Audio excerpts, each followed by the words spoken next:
Olá, queridos amigos da TV Unifev, eu sou o Padre Márcio Tadeu e nós damos início a mais um programa Verdade em Questão, que tem o objetivo de falar das nossas coisas, da nossa realidade. E vamos ter um tema bastante próprio hoje, com essa convidada que é mais que especial. Você acredita no poder da televisão? Você acha que a televisão ainda pode educar?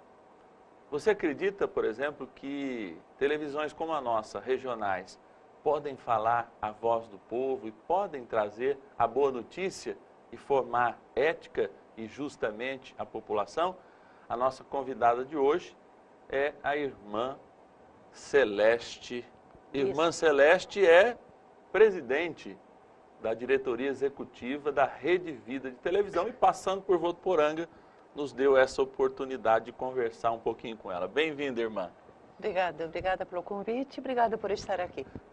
É uma alegria, né? A senhora trabalha na televisão desde quando? Porque a senhora é de uma congregação que trabalha com comunicação, né? Que são as filhas de São Paulo, as paulinas, tem editoras, gravadoras, estúdios, inclusive, né? Desde quando a senhora está embrenhada nesse universo da televisão?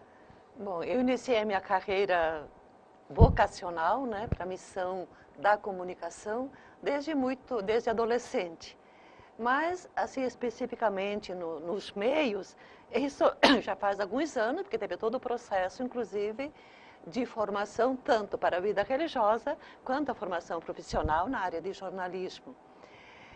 Eu trabalhei muito tempo, que acho que começou concretamente meu trabalho no mundo da comunicação, na cultura da comunicação, em Belém do Pará, quando a Arquidiocese me confiou a missão difícil, mas muito gratificante, de começar a montar uma rádio, a Fundação Rádio Nazaré de Belém do Pará. De lá eu vim para São Paulo e aí eu trabalhei já na produção dos programas da Rede Vida.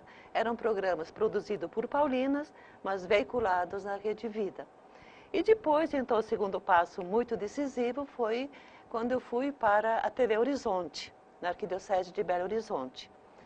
E assim, então, foram várias experiências até o CONSUP, que é o Conselho Superior de Orientação e Administração do Embrac, me convidou, pediu para a minha provincial para que eu prestasse esse serviço diretamente, né, no Embrac da Rede Vida, com uma presença constante, diária, o tempo todo.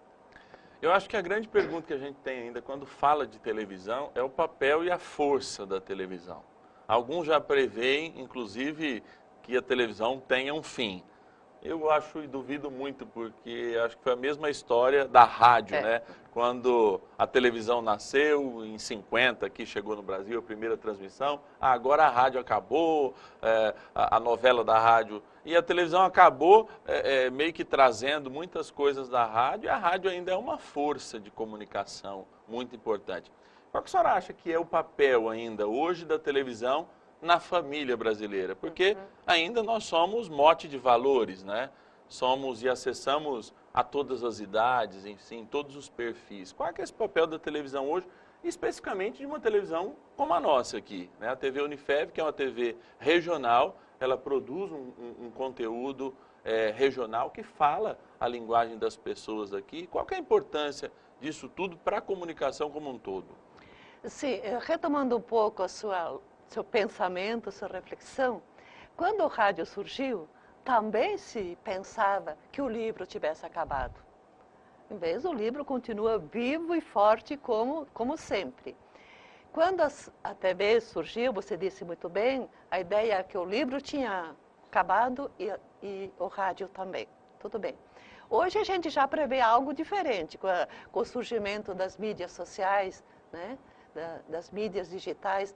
Isso vai ser a morte da TV e do rádio, porque no fundo acabam usando a mesma linguagem. Porém, eu pessoalmente sinto que cada meio tem a sua linguagem própria e, portanto, o seu espaço próprio, porque também tem o seu público próprio. O leitor, assim, o assíduo, provavelmente ouve pouco rádio e vê pouca televisão. Então, a TV, ela continua com o seu espaço, né, com o seu lugar especial, eu diria até privilegiado. É claro que hoje a gente começa a questionar a função do meio de comunicação enquanto poder educativo.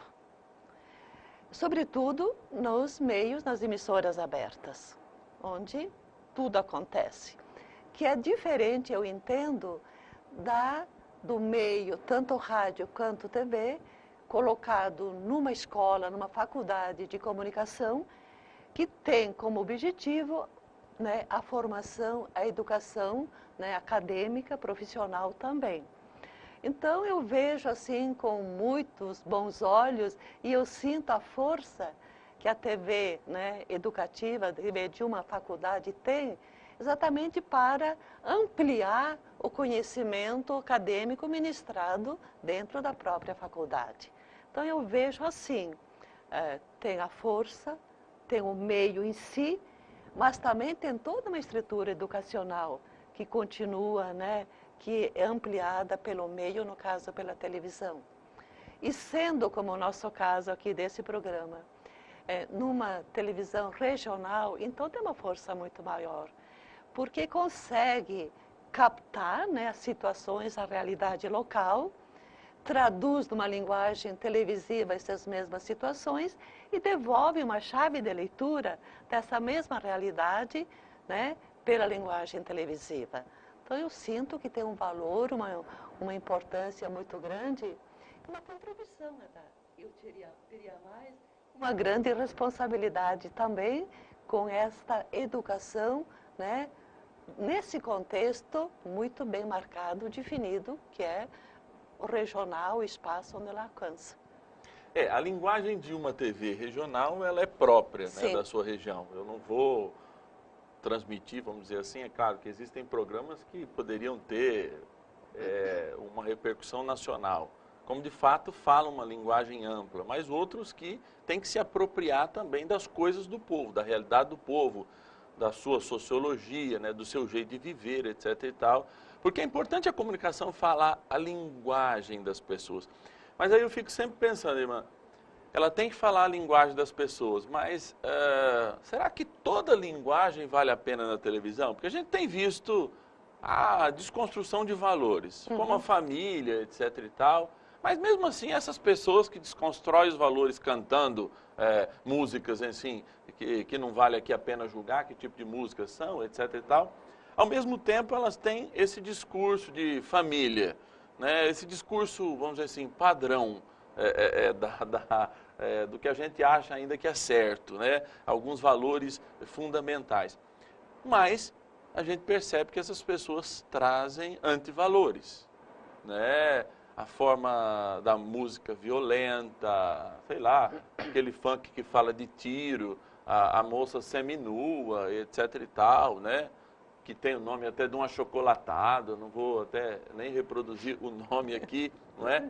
E que aparecem muitas vezes como valores, né? Como sucesso, né? Eu acho que tem a responsabilidade, sei lá, de alguém que faz sucesso, de um jogador de futebol que dirige bêbado, etc. e tal. Acho que é a mesma coisa, né? Porque não deixa de ser um ídolo, mas ao mesmo tempo tem carrega consigo essa responsabilidade de também, de fato, trazer valores fundamentais. E eu acho que a grande pergunta dos pais hoje, a gente vai já se apropriando do segundo momento da gente, é possível educar com a televisão? Como é que eu faço? Eu desligo as redes sociais? Eu acho que essa deve ser uma pergunta recorrente na vida. Como que educar meus filhos, já que a televisão eu tinha condições, ela estava na sala ou mesmo no quarto, eu vou lá, desligo ela e tenho um controle. Hoje a internet não tem controle e ela traz vestido de valores, esses antivalores que a gente combate, enfim, né? Uma realidade, uma educação baixa, etc. e tal, que faz com que as pessoas experimentem muitas vezes nas canções a barbárie da traição, do adultério, da morte, da violência, como se fosse uma chacota, como se fosse uma realidade muito presente na vida de todos. Eu sei que esse é um discurso bastante complicado, porque o segundo bloco nós vamos trazer essa resposta. Vou deixar no gatilho para a irmã falar assim, como educar os nossos filhos frente a esses valores, entre aspas, livres, antivalores muitas vezes, que entram na nossa casa, não só pela televisão, pelas televisões abertas, mas também pelas redes sociais. Fica aí na agulha. Desafio. Exatamente. Eu sou o Padre Márcio Tadeu, esse é o programa Verdade em Questão e a gente volta depois de um pequeno intervalo.